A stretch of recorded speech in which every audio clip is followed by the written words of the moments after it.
Nós iremos olhar nesta noite para o Evangelho de João, capítulo 17, oração sacerdotal de Cristo Jesus. Eu queria olhar com vocês os versículos 15, 16, 17 e 18.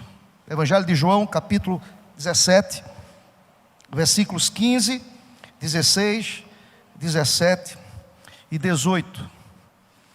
Acompanhe comigo a leitura desses versículos, irmãos, que nos diz: não peço que os tires do mundo, e sim que os guardes do mal. Eles não são do mundo, como também eu não sou. Santifica-os na verdade. A tua palavra é a verdade. Assim como tu me enviaste ao mundo, também eu os enviei ao mundo. Seja bendito o nome do Senhor. Meu querido irmão, continue com sua Bíblia aberta aí no Evangelho de João, capítulo 17, evangelho muito conhecido da igreja. Estamos aqui diante desse quarto evangelho, que foi escrito pelo evangelista João. Eu gosto muito desse evangelho, irmãos, porque João, assim como os outros, ele tem a proposta literária aqui, inspirada pelo próprio Espírito de Deus, para apresentar Jesus ao mundo. Chama minha atenção que João, diferentemente de Mateus, Marcos e Lucas, João apresenta Cristo com outra proposta aqui, que é bastante interessante como as outras. Mateus apresenta Jesus como sendo o rei dos judeus. Marcos, ele vai apresentar Jesus como servo do Altíssimo. Lucas vai apresentar Jesus como um homem perfeito. João se apresenta aqui no seu evangelho para apresentar Cristo Jesus como o Criador do universo. É impressionante como João ele apresenta Cristo como o próprio Deus, apresentando-nos os atributos de Deus. É impressionante, irmãos. Ele procura no seu livro dois expedientes que são interessantes.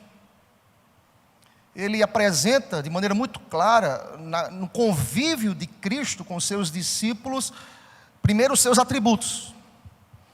E João também aponta para que as obras, ele nos diz no seu evangelho, que as obras de Cristo revelam o poder de Deus. Chama-me a atenção que João tem a intenção aqui, irmãos, de dizer que Cristo é o próprio Deus. Se você ler o texto, desde o prólogo, desde a abertura deste evangelho, e nós conhecemos muito bem, você pode ir comigo no capítulo 1, versículo 1, olha como João inicia o seu evangelho. Eu quero convidar toda a igreja a estar lendo comigo João 1, versículo 1, bem forte, irmãos, toda a igreja. No princípio, e o verbo estava com Deus, e o verbo era Deus. Amém, meu irmão? A intenção de João neste evangelho, queridos, é justamente dizer aos leitores de que Cristo é o próprio Deus, 100% divino. É impressionante, irmãos, como ele apresenta de maneira muito completa, cabal, para que ninguém pudesse ter dúvida acerca de que ele é o Criador. No princípio, ele apresenta aqui nesse prólogo a ideia de que Deus estava desde o princípio. Ele estava, ele era o próprio Deus. A ideia muito clara ao coração daqueles que têm em suas mãos o evangelho, de que João estaria tratando acerca daquele que é Criador do universo, Criador de todas as coisas. Chama-me a atenção a autoproclamação de Jesus, outra ideia muito clara no Evangelho de João, porque quando nós tratamos sobre a autoproclamação de Cristo Jesus, você irá aprender um pouco mais sobre a ideia de que Cristo diz que Ele é o eu sou. Ele é o eu sou. Eu sou o pão da vida, eu sou a videira, eu sou o caminho, eu sou a verdade, eu sou a vida. Notem bem, João condiciona em sua escrita a ideia de que há uma autoproclamação de Cristo. Estamos aqui também nesta noite, irmãos, para proclamarmos o nome de Jesus. Nenhuma outra coisa pode motivar ou inclinar o nosso coração que não seja proclamar o nome do Senhor Deus, exaltar o nome do Senhor Deus, dar glórias a Deus. Nenhum outro motivo pode trazer o meu coração ao templo que não seja essa verdade. Deus tem que ser honrado, Cristo tem que ser exaltado, o nome do Senhor Jesus tem que ser adorado em espírito e em verdade. É nesse evangelho também que João irá dizer, registrando as palavras de Cristo, que ele está à procura de pessoas que se apresentem diante dele em espírito e em verdade. Em outras palavras, João está dizendo que ele está à procura de verdadeiros adoradores. Seja bendito o nome do Senhor para sempre. Em síntese, meus irmãos, o evangelho de João apresenta-nos Cristo de maneira muito clara. Este Cristo poderoso que se relaciona com o Pai, que é o Filho, mas que ora diante do Pai. Eu estava lendo o comentário do reverendo Hernandes, ele dizia que esta oração é uma oração que descortina as nossas mentes para o entendimento que os céus estavam abertos diante dos nossos olhos. O Filho conversando com o Pai. Hernandes vai dizer, é como se nós estivéssemos entrando no santo dos santos ali. A conversa do Filho com o Pai, a oração. Outro comentarista chamado William Hendricks vai perguntar o seguinte, em sua pergunta, o seu comentário: será que esta oração pode servir para a gente como modelo de oração? E ele vai responder, de certo modo sim. Porque primeiro, essa oração sinaliza para a gente a ideia, irmãos, de que nós devemos dar glórias ao Deus Todo-Poderoso. Essa oração nos ensina também que devemos orar não apenas pelos nossos problemas, não apenas pelas nossas demandas, mas devemos orar pelas demandas do próximo, do outro. Jesus serve aqui como exemplo, porque percebam, irmãos, esta oração antecede o sacrifício de Jesus. Ele, como sumo sacerdote, como sacerdote perfeito, não à toa que a Sociedade Bíblica do Brasil irá apresentar um título a esta oração, a oração sacerdotal de Cristo Jesus. Esta oração antecede o sacrifício de Jesus, e Jesus intercede não apenas pelas suas próprias demandas, mas Jesus ora pelo próximo. Isso tem muito a me ensinar, irmãos, porque Jesus faz alguns pedidos. É claro, irmãos, a nossa proposta hoje à noite não é a exposição do capítulo 17, eis a razão pela qual nós destacamos esses 4 versículos que servem como base para que eu possa extrair hoje à noite 3 verdades ao coração da gente, como pedido de Jesus, não apenas a esses que leram e receberam de maneira primária aqui o texto revelado, mas esta oração de Cristo Jesus se aplica à minha vida, à minha família, à sua vida, à sua família, aplica-se hoje à noite à igreja presbiteriana do Farol. Seja bendito o nome do Senhor para sempre. Eu posso destacar aqui para a gente 3 verdades, eu queria destacar para a gente esses 3 pedidos de Cristo Jesus. O primeiro deles, irmãos, e aí eu chamo a sua atenção ao versículo 15, leiam comigo versículos 15 e 16, por gentileza, toda igreja comigo. Não peço,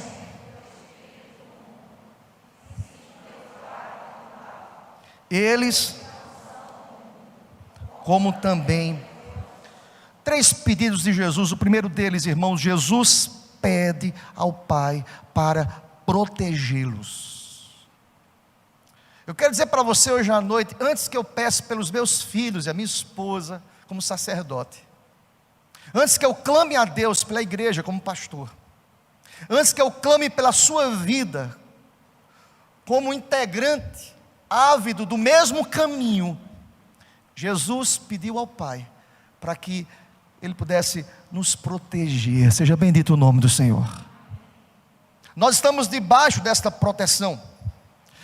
Olhe comigo, irmão, entenda o que eu quero lhe dizer hoje à noite. À primeira vista, a leitura desse texto era de se esperar, irmãos, que a menção do intenso ódio que os discípulos teriam de suportar por parte do mundo, como ódio declarado acerca de Cristo, aqueles que estavam abraçando o Evangelho, fosse acompanhada de uma solicitação de Cristo ao Pai, para que os seus discípulos fossem arrancados do mundo. Mas não, Jesus procura um caminho diferente, para dizer à igreja, para dizer a mim e a você que somos discípulos, que nós não podemos sair desse mundo. Pelo contrário, Ele diz: eu não peço que os tire do mundo. Já fica para a gente a ideia clara que nós somos sal e luz deste mundo, que nós precisamos influenciar esse mundo, que nós somos a igreja de Cristo neste mundo, que nós somos a voz ativa deste mundo.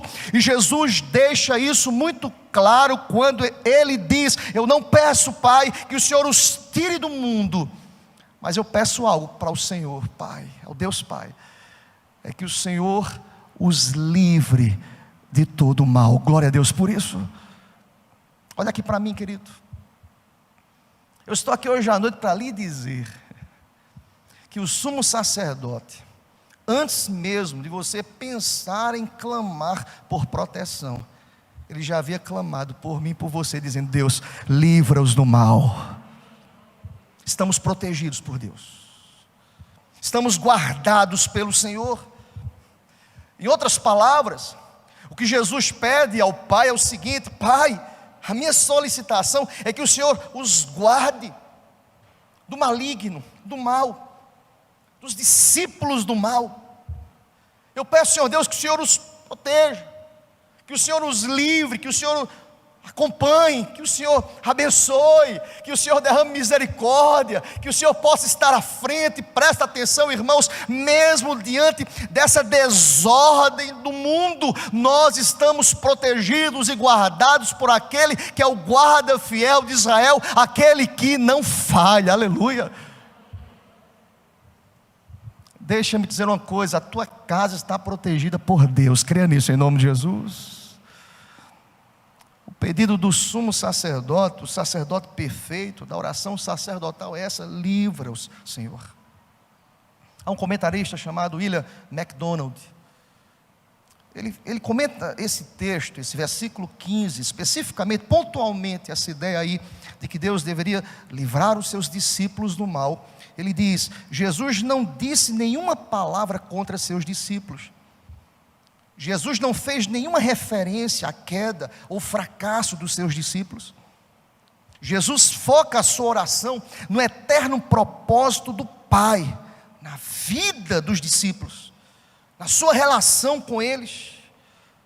Todas as petições, diz mais ele, de Jesus, todas as petições de Jesus nesta oração são por bênçãos espirituais e celestiais.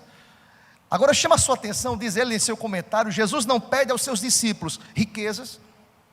Jesus não pede aos discípulos: ó Deus, dá a eles honra, dá a eles influência na sociedade. Não. O pedido de Jesus concentra-se em pedir ao Pai que os guarde do mal, que os separe do mundo, que os qualifique para a missão, que os traga salvos para o céu. A prosperidade da alma é a melhor prosperidade. Quando Jesus diz: livra-os, guarda-os do mal, em outras palavras, Jesus está dizendo: ó Deus, traz prosperidade para as vossas almas. Seja bendito o nome do Senhor. O que Deus está dizendo para mim e para você hoje à noite é que Ele está cuidando muito bem da nossa casa. Glória a Deus. Deus é fiel. Você crê nisso? Eu creio. Deus é fiel. Jesus pede: guarda-os, Senhor. Essa é a primeira verdade que fica ao coração da gente. Jesus diz assim: olha, Deus, Pai, que o Senhor conceda aos discípulos que eles não sejam dominados por Satanás. Eles não pertencem a esse mundo, eu também não sou desse mundo, eles são teus e meus, eles não pertencem a esse mundo perverso. Livra-os do mal, livra-os. Em suma, irmãos, ele promete a seus discípulos a graça do Pai.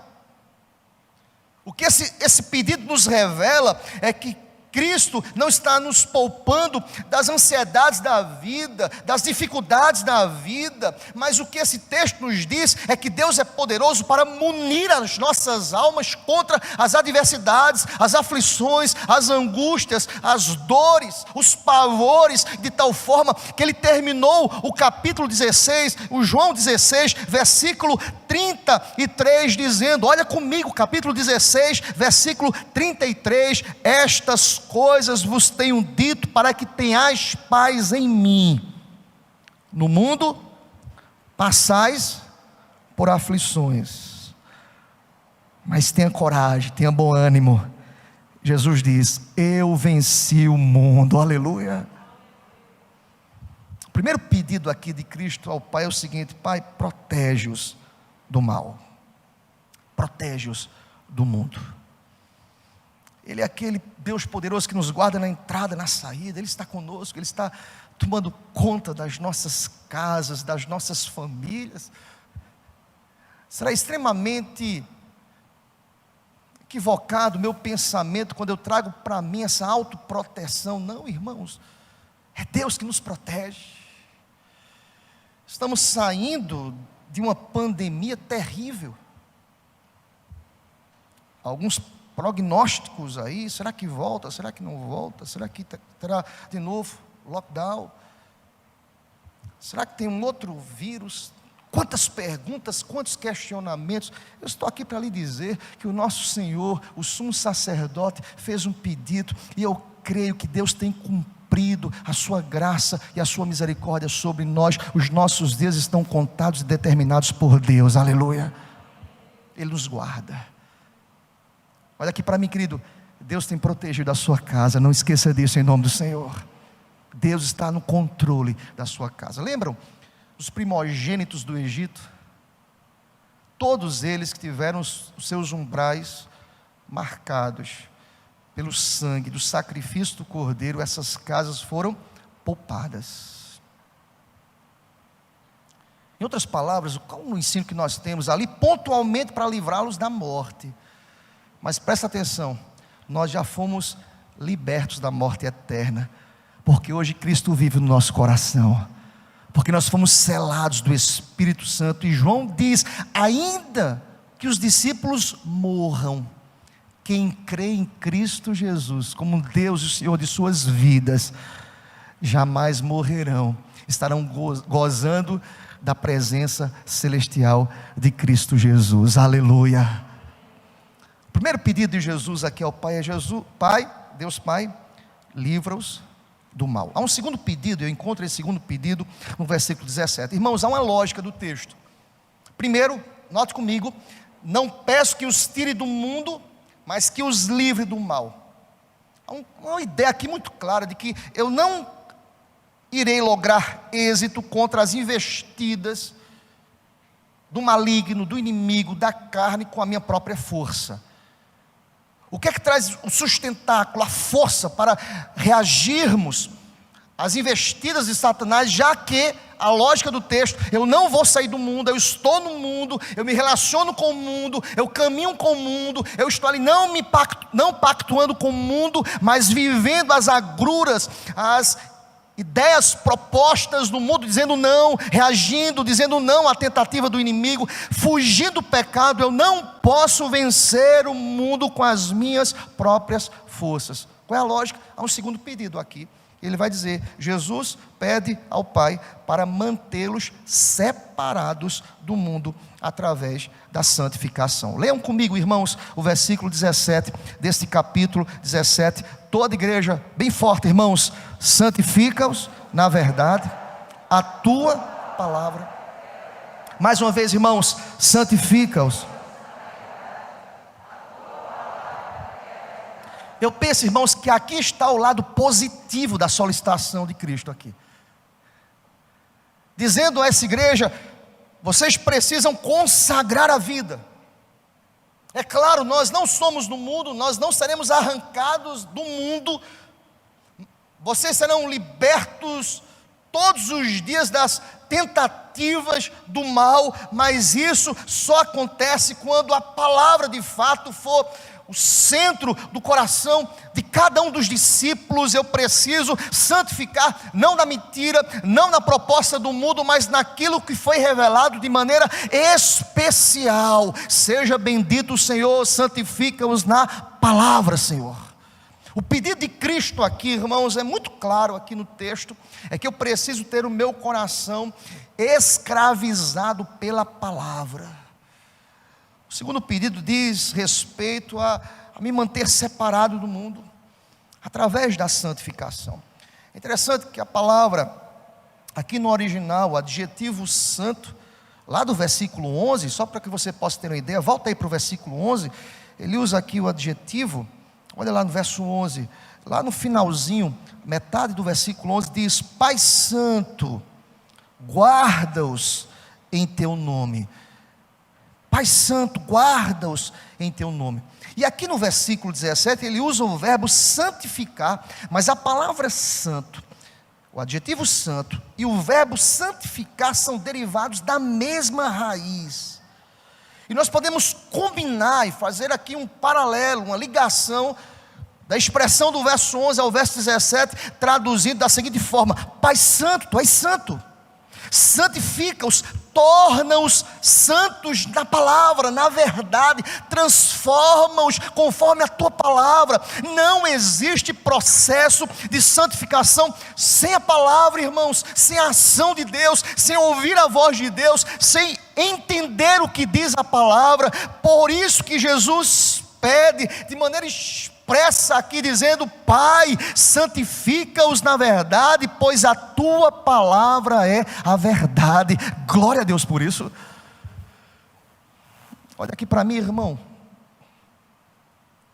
Você quer vencer as tentativas do inimigo? Busque a palavra em nome do Senhor. Santifique o seu coração.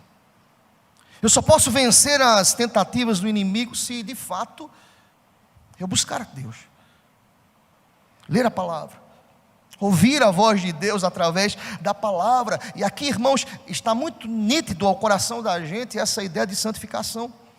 Eu só posso caminhar em vida santa se eu nutrir o desejo de ter a minha vida governada pela verdade, pela palavra.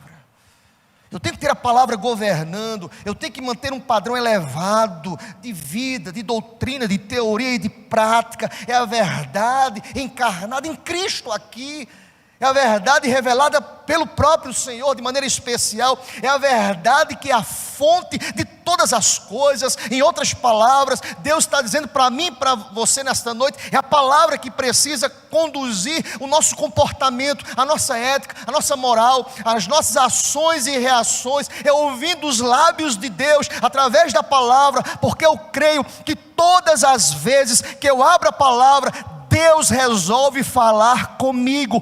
Todas as vezes que eu leio a palavra, Deus está se revelando ao meu coração. Todas as vezes que eu estou fraco, eu leio a palavra e Deus faz do fraco forte, porque toda suficiência vem de Deus. Aleluia. Se eu desejo vencer o maligno, é através da palavra. É um pedido que o sumo sacerdote faz: Senhor, santifica-os. Percebem, irmãos, que não existe vida com Deus longe dessa santificação, longe desse compromisso com a palavra. Foi a palavra que nos diz lá em Efésios capítulo 5, versículo 26, que a igreja foi purificada com a lavagem de água pela palavra de vida. É somente Deus que pode purificar, lavar. Paulo usa a expressão purificar, lavagem, pela palavra que traz vida. Aí pensa comigo, faça um silogismo. Como é o Evangelho? O Evangelho é o poder de Deus para a salvação de todo o que crê. Quem se aparta do Evangelho como instrumento, torna-se mais e mais sujo e contaminado com o mundo. Por isso que há uma lógica no texto, versos 15 e 16, ele fala: não os tire do mundo, mas Deus santifica-os na palavra. Eu só posso vencer o mundo, eu só posso dizer não à tentação, eu só posso fugir do mundo se de fato a palavra for engravidada na minha alma, a palavra dominar os meus pensamentos, a palavra me livrar do mal. Por esta razão eu lhes digo hoje à noite: Deus, através da palavra, livra-nos do mal. Aleluia. O Senhor precisa nos livrar do mal, é através de sua palavra. Esse é o segundo pedido. O Jesus pede ao Pai: livra-os do mal através da palavra. Há um terceiro e último pedido, irmãos, de maneira muito pontual no texto. Primeiro, Jesus diz: livra-os do mal, mas para que isso aconteça, a tua palavra precisa governar o coração dos teus discípulos, ou dos nossos discípulos. E ele faz um terceiro e último pedido, nesta palavra tão apropriada ao nosso coração. Terceiro e último pedido. Jesus diz assim: olha, se eles vão permanecer no mundo e serão santificados no mundo, há uma lógica, há uma missão para ser cumprida. Jesus declara nossa missão no mundo. Versículo 18. Vamos ler juntos? Versículo 18, toda a igreja. Assim como tu me enviaste ao mundo, também eu vos enviei ao mundo. Dá para a gente ler mais forte, né? Bem forte. Assim como tu me enviaste ao mundo. Seja bendito o nome do Senhor. Irmãos, eu não posso entender cristianismo sem a proclamação. Ou seja, se eu fico no mundo, irmãos, é para uma missão. Se eu estou sendo santificado pela palavra, não é para ficar intramuros, guardado, fechado, escondido, com medo do mundo. Não, irmãos. Há uma missão a ser cumprida. A natureza desse chamado aos discípulos tinha uma fonte, e a fonte tem autoridade. Eu estou tendo a minha vida santificada pela palavra para ser enviado ao mundo, meus irmãos, assim como Cristo fora enviado aos discípulos. Cristo estava dizendo ao Pai: envia-os ao mundo, Senhor, para proclamar, para pregar o Evangelho, para anunciar as boas novas. Irmãos, faça um paralelo para os nossos dias. Eu não posso pensar como igreja hoje, nos nossos dias, apenas neste ajuntamento solene, dominical, em que nós escutamos doutrina, em que nós ouvimos a palavra. Isso é bom, perfeito, maravilhoso, abençoado, mas eu fui enviado para proclamar essa doutrina, para convocar outros, para chamar outros, para proclamar o Evangelho, porque o Evangelho é o poder de Deus para a transformação do mais vil pecador. E sabe quem vai fazer isso? Eu e você, para a glória de Deus. Deus tem te chamado para fazer isso. Assim como Cristo foi enviado, Ele tem a consciência em sua oração que os discípulos têm que ser enviados. D.A. Carson, meus irmãos, que é um comentarista muito bom, escritor bíblico fantástico, ele diz aqui que esta oração é a perfeita obediência do Filho, que é especialmente enfatizada, uma obediência que se tornou um paradigma para a relação dos crentes com Jesus.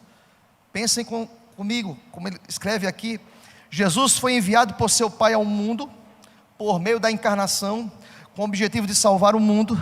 Agora que os discípulos de Jesus não mais pertencem ao mundo, eles devem também ser enviados de volta ao mundo, para dar testemunho junto ao Espírito Santo de Deus, que testifica, que solidifica, que abençoa, que abre portas, para que o nome de Deus possa ser proclamado, e vidas possam ser restauradas para a glória do seu próprio nome. Aleluia. Veja que coisa perfeita, irmãos. Ele nos tira do mundo para nos enviar a esse mundo. O último pedido de Jesus aqui é perfeito, quando ele diz: eu vos envio. Nós fomos enviados, irmãos. Cristo declara com seu pedido os destinatários. É para o mundo. Eu fui salvo para ser o instrumento de Deus para salvar o mundo. Há uma amplitude aqui, há um significado neste pedido. Nós precisamos entender isso. Eu fui enviado ao mundo. Quantas vezes, irmãos, me coloco também, que nós passamos a semana toda e nós não falamos do Evangelho para ninguém, irmãos. Há uma missão a ser cumprida. E essa missão não vai ser proclamada e efetivada pela mídia, por este mundo corrupto, por este mundo sem Deus. Esta missão vai ser cumprida de maneira maravilhosa, operosa, através da igreja. E quem é a igreja? Somos nós, eu e você. Fomos salvos no mundo para pregar a libertação a este mundo. Seja bendito o nome do Senhor. Olha aqui para mim, querido, há quanto tempo que você não fala do Evangelho para as pessoas que convivem contigo, que não conhecem o Evangelho ainda? Faça um levantamento aí, matemática. Eu nunca fui bom em matemática, vocês sabem já. Com quantas pessoas você se relaciona durante a semana que não conhecem o Evangelho? E você sabe que não conhece. Às vezes nós tratamos sobre tudo, menos sobre a nossa missão. Ide por todo mundo e pregar o Evangelho. Ide por todo mundo e... Isso é uma comissão. Graças a Deus eu estou nessa comissão. Você também está nessa comissão, amém? Se eu não estou cumprindo essa comissão, eu estou sendo omisso a esse chamado. Não para a igreja, não para o pastor, não para o número de membresia da sua comunidade, mas para corresponder ao chamado daquele que nos salvou do mundo. Eu fui liberto desse mundo para pregar salvação a este mundo. Paul Washer, em seu livro O Poder do Evangelho e a Mensagem Poderosa do Evangelho, Paul Washer escreveu o seguinte: nós precisamos de pregadores do Evangelho de Jesus Cristo, que conheçam as Escrituras e pela graça de Deus enfrentem qualquer cultura clamando, assim diz o Senhor. Glória a Deus por isso. A cultura tem se levantado contra a igreja, mas que tem uma palavra de poder é a igreja, que diz, assim diz o Senhor. O que é que diz a cultura? Diz isso, assim diz o Senhor. O que é que diz a pressão midiática dos nossos dias? Assim diz o Senhor. O que é que diz a sociedade? Assim diz o Senhor. Quem pode proclamar o assim diz o Senhor? Quem conhece o Senhor, que foi resgatado do mundo, quem foi levantado como arauto, quem pode trazer uma mensagem que salva, que transforma e que liberta. Nós estamos aqui e nós podemos dizer aos quatro cantos, assim diz o Senhor. Glória a Deus. Calvino diz assim: o Evangelho não cai das nuvens, mas ele diz, no entanto, o Evangelho é trazido pelas mãos de homens que vão onde Deus mandou. Glória a Deus por isso. O Evangelho não cai dos céus, das nuvens, mas o Evangelho é a proclamação de uma igreja que tem autoridade para dizer, assim diz o Senhor. Jesus faz 3 pedidos: livra-os do mal. Quer dizer, Ele tem feito isso conosco. Você pode dizer amém por isso? Jesus fez um segundo pedido: Deus, santifica-os na verdade. Deus tem santificado, a palavra de Deus está sendo aberta e exposta. Deus tem santificado a sua igreja. Amém, meu irmão? Mas Ele fez um terceiro pedido: envia os teus discípulos para pregar ao mundo. A minha terceira e última pergunta: nós estamos proclamando? Nós estamos falando? Nós estamos ministrando o Evangelho? Que Deus aplique essa palavra, meus irmãos. Que Deus nos arranque desse comodismo espiritual. Que Deus levante uma igreja firme e forte, dizendo aos 4 cantos, contra toda e qualquer ideologia pecaminosa e satânica, assim diz o Senhor. Porque maior é aquele que está em nós, glória a Deus, do que aquele que está no mundo. Ele é o Senhor dessa igreja. E o Senhor da igreja diz, nem as portas do inferno prevalecerão contra a igreja do Senhor. Onde está a igreja do Senhor Deus? Estamos aqui, glória a Deus. Nós somos a igreja lavada e remida pelo sangue do Cordeiro.